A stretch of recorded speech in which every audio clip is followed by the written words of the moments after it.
So this is my course navigation video, and this should look familiar because in the video that I posted introducing the course, you could see that the landing page, as I call it, is on announcements. I am going to go to the student preview so you can see it again from the learner's perspective.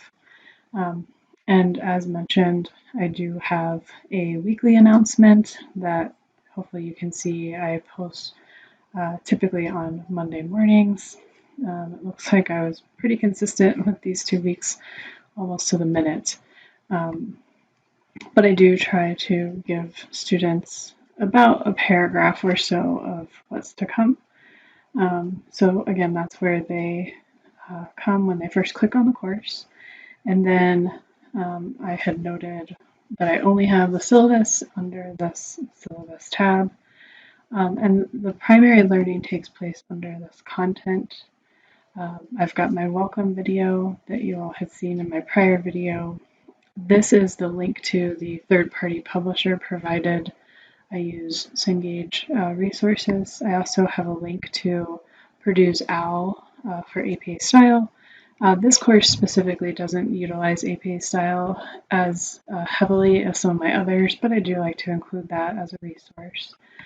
In one of my recent discussion posts, I did talk about a folder for how to navigate the third-party publisher tutorials and tech support, and that is in this content folder here.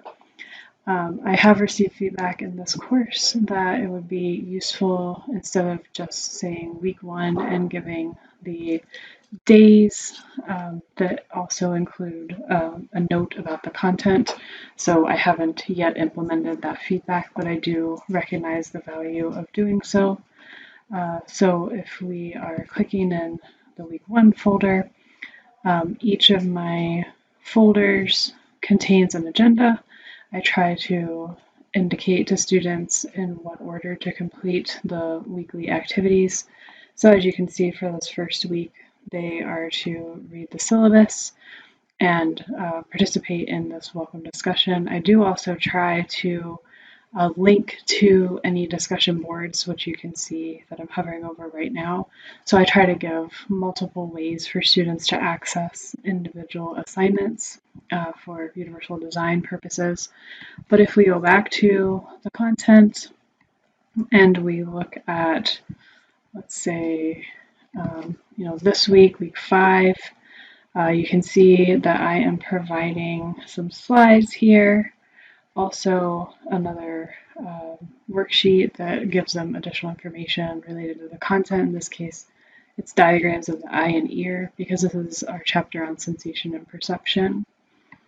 Then I tell them to complete their MindTap assignment for the chapter and their discussion board. And again, I link to that assignment. In this case, this is one of their options, but they have others. So if they click here, this would take them out to that third-party course in Cengage. It's called MindTap, and then they can choose from among a variety of activities to complete. Then they have their discussion board. In this case, in this particular week, I also have a link to a full-length film that I have utilized in classes before. When I initially started using this film, I had only intended to provide a few minutes, maybe 10 to 15, to give them an idea. But what I found quickly was that students actually wanted to spend the time watching the whole thing. So I now include that. It's not required, but it is something that they can look at if they want. And then the reflection, which again meets one of those learning objectives that I have of applying the principles. And so whatever activity they completed, there is that choice again for them to complete whichever of the available ones in MindTap. Then they come back to Blackboard here and complete that reflection, which is a writing assignment, as you can see, where they report which activity they did, and then consistently I ask in this assignment for their top 3 things that they learned. So it's an open-ended assignment. And so if we go back to the content folder, again, I have weekly folders. I do have some feedback that I request from students periodically throughout the semester. And I should note that I do have the philosophy that students can work ahead. So I do have things open well in advance. In fact, I try to have everything open at the beginning before I even open the course. Finally, I do have that presentation, that expert presentation assignment that I've mentioned in previous discussions as well, and that is utilized through this tool, the VoiceThread. So hopefully that is useful as far as a tutorial, and hopefully there weren't too many clicks involved, but I am open to any of your feedback. Thank you.